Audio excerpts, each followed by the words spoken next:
오늘 우리에게 주신 말씀은 신명기 11장 8절부터 17절 말씀입니다.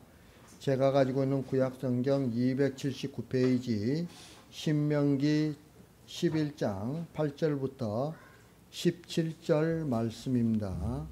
제가 가지고 있는 구약성경 279페이지입니다. 다 찾으셨으면 우리 한 절씩 교독하겠습니다. 제가 먼저 읽겠습니다. 그러므로 너희는 내가 오늘 너희에게 명하는 모든 명령을 지키라. 그리하면 너희가 강성할 것이요 너희가 건너가 차지할 땅에 들어가서 그것을 차지할 것이며 여호와께서 너희의 조상들에게 맹세하여 그들과 그들의 후손에게 주리라고 하신다. 곧 젖과 꿀이 흐르는 땅에서 너희의 날이 장구하리라. 내가 들어가 차지하려 하는 땅은 내가 나온 애굽 땅과 같지 아니하니 거기에서는 너희가 파종한 후에 발로 물 대기를 채소밭에 댐과 같이 하였거니와 너희가 건너가서 차지할 땅은 산과 골짜기가 있어서 하늘에서 내리는 비를 흡수하는 땅이요 내 하나님 여호와께서 돌보아 주시는 땅이라. 연초부터 연말까지 내 하나님 여호와의 눈이 항상 그 위에 있느니라.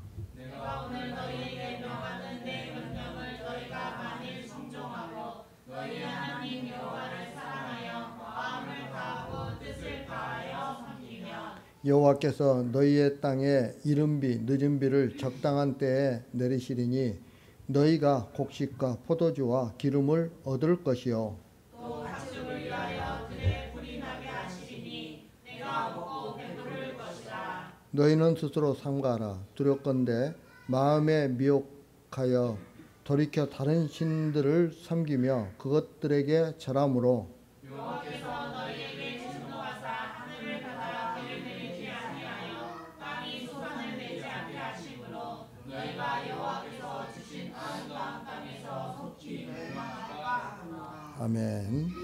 신명기 11장 말씀은 하나님께 대한 순종 명령과 그 당위성을 강조하고 있죠.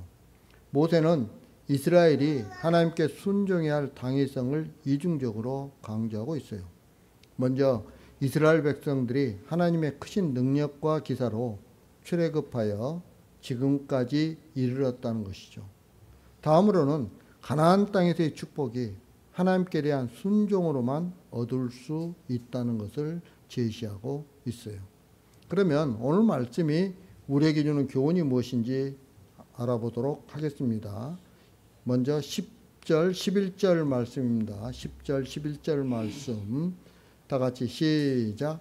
내가 들어가 차지하려 하는 땅은 내가 나온 애굽 땅과 같지 아니하니 거기에서는 너희가 파종한 후에 발로 물 대기를 채소밭에 댐과 같이 하였거니와 너희가 건너가서 차지할 땅은 산과 골짜기가 있어서 하늘에서 내리는 비를 흡수하는 땅이요. 아멘. 오늘 이 말씀을 보면 땅을 둘로 구분하고 있죠. 하나는 애굽 땅이고 다른 하나는 너희가 건너가서 차지할 땅, 즉 가나안 땅으로 이렇게 둘로 구분하고 있습니다. 그런데 이 두 땅은 살아가는 방식이 아주 달라요. 전혀 다릅니다. 정반대로 반대예요. 정반대. 애굽 땅은 파종한 후에 발로 물대기를 채소밭에 댐과 같이 하거니와 라고 말하고 있죠. 애굽 땅은 농사 지을 때 인간이 물을 모아놓은 후에 발로 수차를 돌려서 그래서 물을 농경지에 공급하는 방식으로 농사를 지었어요. 물은 나일강이 있기 때문에 비교적 애굽은 좀 풍부한 편이죠. 왜냐하면 수로들을 이용해서 물을 갖다 각 지역으로 보내면 되니까요. 그런데 밭으로 보낼 때는 어떻게 해야 돼요? 수차를 이용을 해서 사람이 노력하지 않으면 물을 댈 수가 없는 거죠. 따라서 애굽 땅은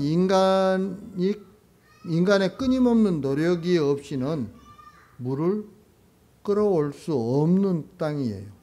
이걸 지금 이야기하고 있는 거죠. 애굽 땅은 은혜의 땅이 아니라 고역의 땅임을 여기서는 나타내고 있어요. 여러분, 우리는 그리스도인들이잖아요. 그래서 우리에게는 주님을 사랑하는 마음이 있어요. 그리스도인들은 예수님을 따르는 예수님의 제자들이잖아요. 어떻게 하고 따라요? 자기를 부인하고 자기 십자가를 지고 예수님을 따르는 자들이에요. 그러니까 우리에게는 특별히 하나님을 사랑하는 마음이 있죠. 문제는 주님을 사랑하는 마음이 나에게 있으면 무엇인가 특별한 행동을 하게 되어야 할 것이라고 생각을 하는 거죠. 내가 정말 주님을 사랑한다면 그 사랑하는 것을 증명할 그런 행위들을 내가 해야 된다고 생각을 하는 거예요. 여러분, 이것은 사탄이 우리에게 주는 마음이에요. 사탄이 우리의 가장 취약한 부분을 탁 사탄이 건드리고 있는 거예요. 많은 성도는 주님을 사랑하는 마음이 있다면 그만큼 내가 주님을 사랑하는 것만큼 남도 도와줘야 하고, 그리고 봉사도 열심히 해야 되고, 헌신도 열심히 해야 될 것이라는 그런 마음을 가지고 있는 것이죠. 그런데 여러분, 이 마음이 우리를 올가매요. 우리의 올무로 만드는 거예요. 그래서 내가 뭔가를 갖다 자꾸 다른 사람들한테 보여줘야 된다고 생각을 해요. 그래야 내 믿음이 좋다고 생각을 하는 거죠. 결국 주님의 은혜로 산다라고 고백한 성도라 하여금 사탄은 주님을 사랑하는 마음을 스스로 증명해 보이게 하는 거예요. 그래서 사랑의 행동을 계획하고 실천함으로써 은혜가 아니라 행위를 바라보도록 하고 있는 거죠. 이게 사탄의 계략이에요. 사탄의 전략이에요. 이처럼 인간에게 가능성을 두고 인간의 노력과 열심으로 그리고 스스로 세운 계획을 성취하기 위해 살아가는 땅이 바로 어느 땅이냐? 애굽 땅이에요. 고역의 땅이에요. 내가 노력하지 않으면 안 되는 땅이에요. 신앙생활을 하는데도 내가 열심히 하지 않으면 안 되는 거예요. 그러면 우리는 신앙생활 한다고 하면서도 어디에 사는 거예요? 애굽 땅에 사는 거예요. 가나안 땅에 사는 게 아니고. 그러나 이스라엘이 건너가서 차지할 가나안 땅은 애국과는 전혀 다른 삶의 방식으로 살아가는 땅이에요. 여러분, 그 땅은 하나님의 은혜로 살아가는 땅이에요. 그래서 가나안 땅을 산과 골짜기가 있어서 하늘에서 내리는 비를 흡수하는 땅이라고 이렇게 설명을 하고 있는 거죠. 여러분, 이 말은 가나안 땅은 산과 골짜기로 되어 있기 때문에 애굽 땅과 달리 전적으로 하늘에서 내리는 비를 의존할 수밖에 없는 땅이에요. 그래서 여러분, 하나님께서는 때를 따라서 뭘 주세요? 이른 비와 늦은 비를 주세요. 그리고 식물들이 잘 자랄 수 있도록 뭘 또 내려주세요?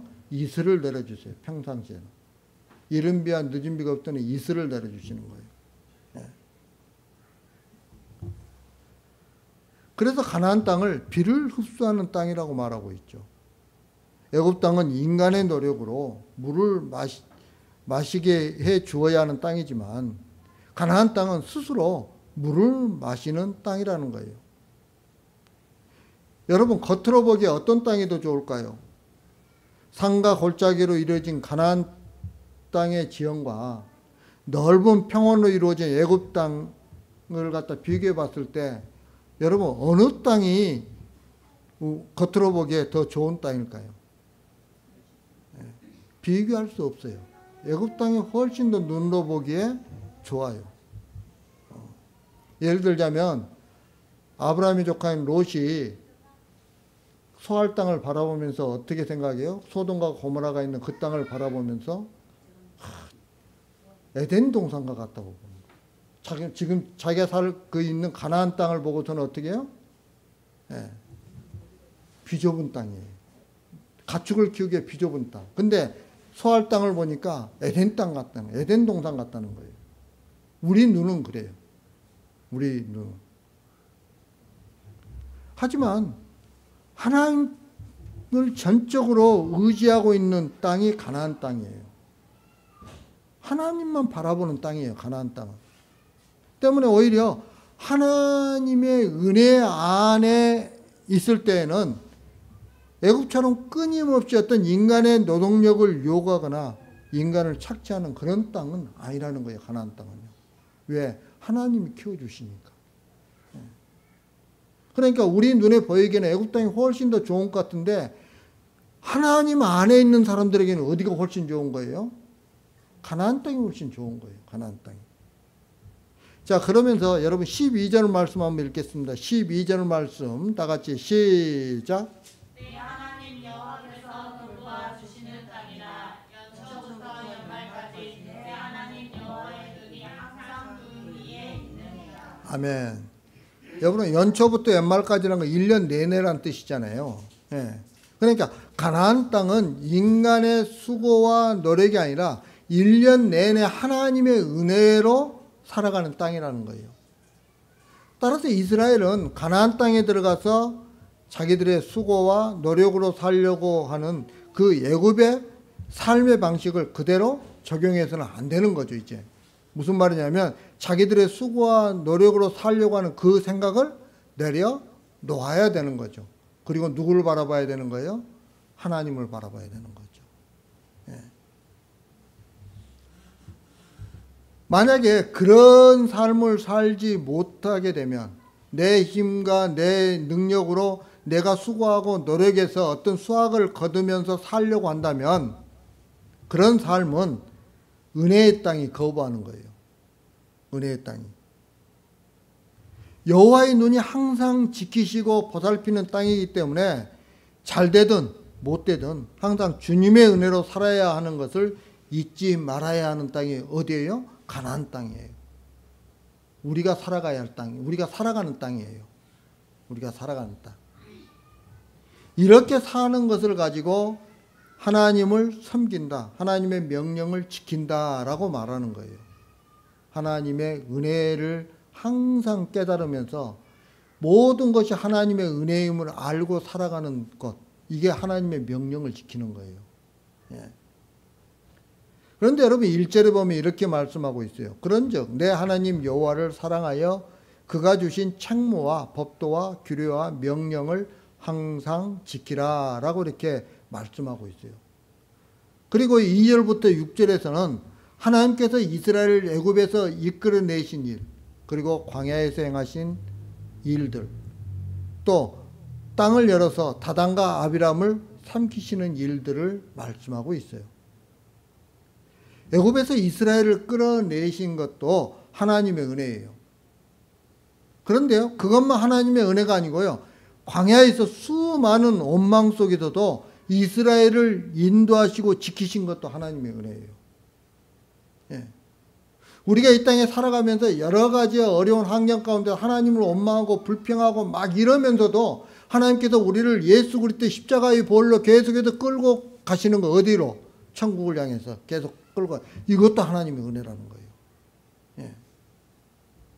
내일이 잘 된 것 같은 것도 은혜지만은 내일이 잘 안 되면서 고난 가운데 있으면서도 나를 끌고 가는 것, 이것도 하나님의 은혜라는 거예요.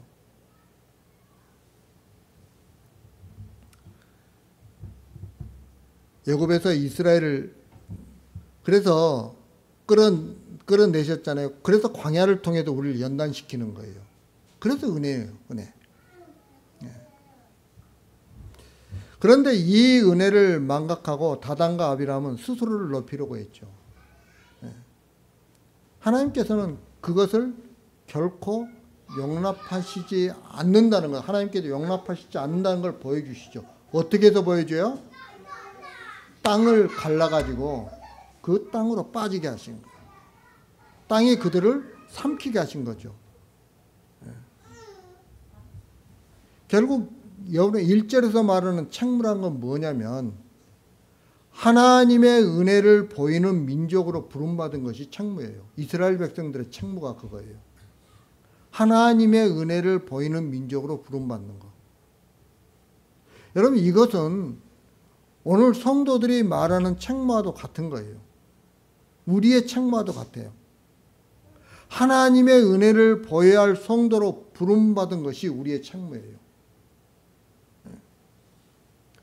그리고 법도와 규례와 명령을 지키라는 것은 항목 하나하나를 실천하는 것이 아니라 법도와 규례와 명령에 내포되어 있는 그 정신으로 살아가라는 거예요.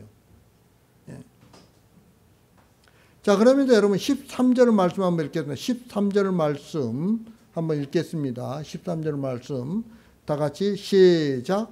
내가 오늘 너희에게 명하는 내 명령을 너희가 만일 청종하고 너희 하나님 여호와를 사랑하여 마음을 다하고 뜻을 다하여 섬기면. 아멘. 자신의 노력이 아니라 하나님의 은혜로 은혜가 나를 존재하게 하는 그 하나님의 사랑에 모든 마음을 두고 우리는 살아야 된다는 거예요. 예. 그러면 어떻게 될까요? 그 결과를 14, 15절에 나와 있어요. 그 결과가. 여러분 14절과 15절을 말씀 한번 읽겠습니다. 14절과 15절 말씀 다 같이 시작. 여호와께서 너희의 땅에 이른비 늦은 죄를 적당한 때에 내리시리니 너희가 곡식과 포도주와 기름을 얻을 것이요 또 가축을 위하여 들에 불이 나게 하시리니 내가 먹고 배부를 것이라. 아멘. 그러면서 16절과 17절에서는 다른 신을 섬기면 비를 내리지 않고 소산을 내리지 않아 아름다운 땅에서 멸망하도록 하겠다는 거 말씀하고 있죠. 여러분 여기서 다른 신을 섬긴다는 게 뭘까요? 여러분들은 다른 신을 섬긴다는 게 뭐라고 생각하십니까? 그것은 하나님을 의지하지 않고 인간의 욕심을 앞세우고 스스로의 수고와 노력으로 살려고 하는 것이 다른 신을 섬기는 거예요. 여러분 우상은 사람이 만드는 거예요. 사람이 자신의 욕심을 충족시키기 위해서 사람이 만드는 거예요. 그게 우상이에요. 예. 그러니까 그 우상을 섬긴다는 것은 결국 뭐예요? 내 욕심대로 살아간다는 거예요. 똑같은 거예요. 내 욕심을 충족시키기 위해서 살아가는 거. 그게 다른 신을 섬기는 거예요. 그런데 이스라엘이 이런 하나님의 의도를 안다면 그들이 행할 것이 무엇이냐는 거죠. 여러분 그 280페이지에 보면 신명기 11장 18절부터 20절 말씀이 있어요. 18절부터 20절 말씀. 이건 제가 읽어 드리겠습니다. 이러므로 너희는 나의 이 말을 너희의 마음과 뜻에 두고 또 그것을 너희의 손목에 매어 기호를 삼고 너희 미간에 붙여 표를 삼으며 또 그것을 너희의 자녀에게 가르치며 집에 앉아 있을 때든지 길을 갈 때든지 누워 있을 때든지 일어날 때든지 이 말씀을 강론하고 또 내 집 문설주와 바깥문에 기록하라라고 이렇게 말씀하고 있어요. 여러분 이것은 가나안 땅에서 이스라엘이 살아가야 할 삶의 원칙이에요. 그런데요, 여러분 이 말씀을 문자적으로만 해석한다고 하면 어떻게 해석을 하냐면 우리는 항상 성경을 가까이 한다고 말을 해요. 그래서 무조건 성경만 보면 되는 거예요. 그렇게 생각을 해요. 그러나 이 말씀은 은혜의 땅에서 삶의 중심이 오직 은혜가 되어야 한다는 것을 우리에게 말씀하고 있어요. 이스라엘이 하나님의 영광을 보이기 위해서는 잊지 않아야 될 것이 있어요. 그게 뭐냐면 하나님의 은혜예요. 하나님. 여러분 사도 바울이 그렇게 하나님의 일을 갖다 많이 한 위대한 사도잖아요. 근데 그 사도 바울이 뭐라고 고백합니까? 내가 나된 것은 하나님의 은혜라고 이야기해요. 내가 나된 것은 하나님의 은혜. 내가 유럽, 아시아와 터키 지역과 그리스 지역을 돌면서 여러 교회들을 세웠었는데 그 교회를 세운 그 모든 것들이 내가 한 게 아니라는 거예요. 하나님의 은혜라는 거예요. 사도 바울이 하나님의 은혜를 알았기 때문에 이런 고백을 하는 거예요. 우리에게는 이게 필요한 거죠. 이게. 여러분, 이스라엘 백성이 가나안 땅에서 사는 삶은 오늘 우리 성도들이 어디에 사는 사람과 똑같냐면 성령 안에서 사는 사람과 같아요. 예.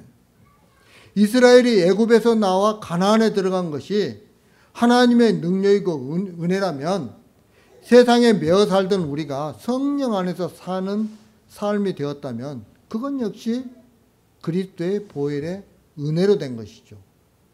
우리의 힘과 능력으로 된 게 아니에요. 예. 그렇다면 성령 안에 거하는 성도에게 마땅한 삶의 모습은 뭐예요? 은혜로, 하나님의 은혜로 사는 거예요. 여러분, 은혜는 받을 만한 가치가 없는 자들에게 일방적으로 주어지는 거예요. 누가? 하나님께서. 나는 도저히 하나님의 은혜를 받을 만한, 내가 한 게 아무것도 없는데도 불구하고 하나님이 나에게 부어주시는 거예요. 이게 은혜예요. 주시는 거예요. 예. 따라서 나는 아무 가치도 없는 인간이라는 것을 우리는 발견해야 되는 거예요.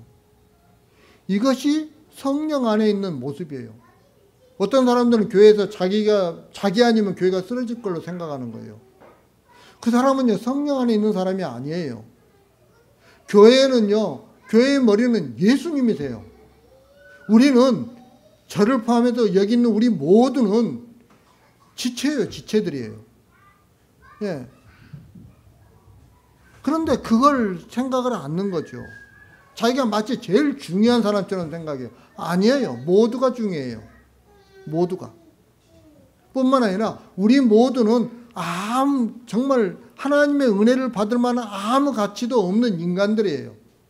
그런데 하나님께서 일방적으로 우리에게 주신 거죠. 그 성도는 무엇을 해도 이런 입장에서 해야 된다는 거예요. 여러분, 우리가 이런 입장을 가지고 있을 때 우리는 서로 힘의 경쟁을 하지 않아요. 뿐만 아니라 내가 수모와 멸시를 받는다고 할지라도 내 모습과 비교해보면 하나님께서 정말 아무 가치도 없는 나에게 은혜를 베풀어 주신 그 아무도 가치도 없는 내 모습과 비교해 본다고 한다면 우리는 어떻게 합니까? 웃으며 받아들일 수 있는 거죠. 그건 무엇도. 예. 그래서 12절 하반절에 보면 내 하나님 여호와의 눈이 항상 그 위에 있느니라 라고 이렇게 말씀하세요. 이것은 하나님께서 쉬지 않고 우리를 돌보고 지키신다는 걸 의미하는 거죠. 여러분, 하나님은요, 성령 안에 자기 백성을 이렇게 쉬지 않고 돌보고 지키시고 계세요. 지금 우리를 하나님께서는 쉬지 않고 돌보시고 지키세요. 그래서 우리로 하여금 항상 성령 충만하게 하시고 여호와로 인해서 부족함이 없게 하시는 거예요. 물질적으로 부족합니까? 사도 바울이 뭐라 했어요? 내게 능력 주신 자 안에서 내가 모든 것을 할 수 있다고 그랬죠. 이게 무슨 말이에요? 내가 가난해도 처할 줄 알고 부함에도 처할 줄 아는 그런 능력을 하나님이 나에게 주셨다는 거예요. 그래서 내가 나 된 것은 하나님의 은혜라는 거죠. 그렇게 만들어 주신다는 거예요. 예. 그러면서 14절, 15절에 보면 가나안 땅에서 곡식과 포도주와 기름을 먹고 배부를 것이라 라는 이렇게 말씀하고 있어요. 그러면 이 말을 듣고 여러분들 어떻게 생각합니까? 하나님께서 세상에 있는 것들로 부족함이 없게 배부르게 하신다. 그러니까 예수 믿는 나라의 국가는 잘 사는 강대국이고 경제 발전이 잘 돼 있는 나라다. 하나님께서 물질적으로 부어주시기 때문에 이렇게 이해하는 경우가 많은데 이렇게 이해하면 안 된다는 거예요. 여러분, 가나안 땅은 눈에 보이는 땅이잖아요. 그래 안 그래요? 눈에 보이는 땅에서 하나님의 은혜를 나타낼 때 뭘로 나타내겠어요? 그들이 짓는 땅에 나는 소산물이 충만한 것으로 그걸 갖다 보여주는 거예요. 그런데요, 신약의 성도들의 가나안 땅은 어디예요? 가나안 땅은 성령 아니에요. 성령 충만이에요. 성령 충만. 예. 여러분, 성령 안에서의 배부름은 세상의 소산물과는 아무 연관이 없어요. 오직 성령 충만만 있을 뿐이에요. 여러분, 갈라디아서 5장 22절 23절에서 이렇게 말씀하세요.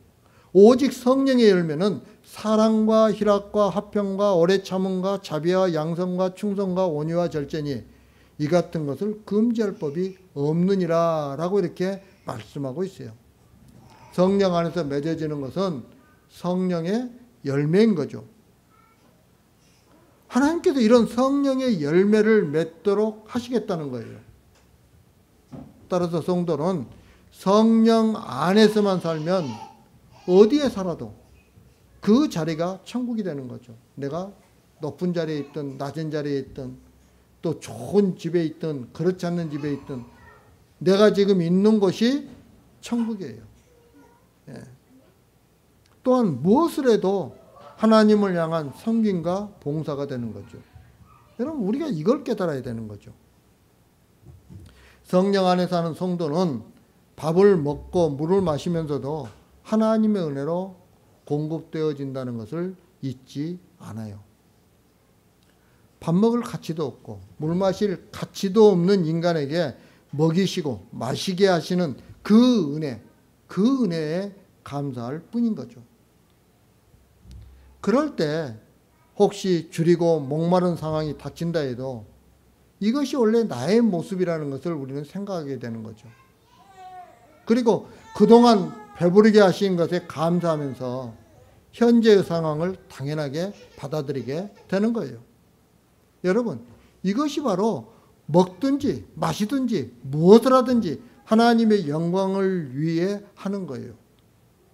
사도 바울이 그런 삶을, 그런 본을 우리들에게 보여주셨어요. 그 사도 바울의 그 고난 가운데서 사도 바울이 어떻게 행동했겠어요? 하나님 앞에 감사했죠. 하나님의 은혜 가운데서 하니까요. 예. 여러분, 이런 성도라면 이미 배부른 삶을 살고 있는 거예요. 아무것도 없는 것이 인간의 본래 실체임을 안다면 얼마가 주어지든지 그건 모두가 은혜인 거죠. 이스라엘 백성에게 만나가 주어졌을 때 그것을 하나님이 주신 하늘 양식임을 알고 먹을 때 그게 신령한 양식이 되는 거예요. 하지만 단지 지금 배고픔, 내 이 허기를 면하기 위해서 그 음식 만나를 갖다가 먹었다고 한다면 그 만나는 썩을 양식에 지나지 않아요. 그래서 내일을 위해 남겨놓지 않을 때 모두 어떻게 됐어요? 만나가 다음날 벌레가 생겨 썩어버리는 거죠. 왜냐하면 그런 삶은 은혜가 아닌 인간의 수단과 노력으로 살려고 하는 애국 방식이기 때문에 그러는 거예요.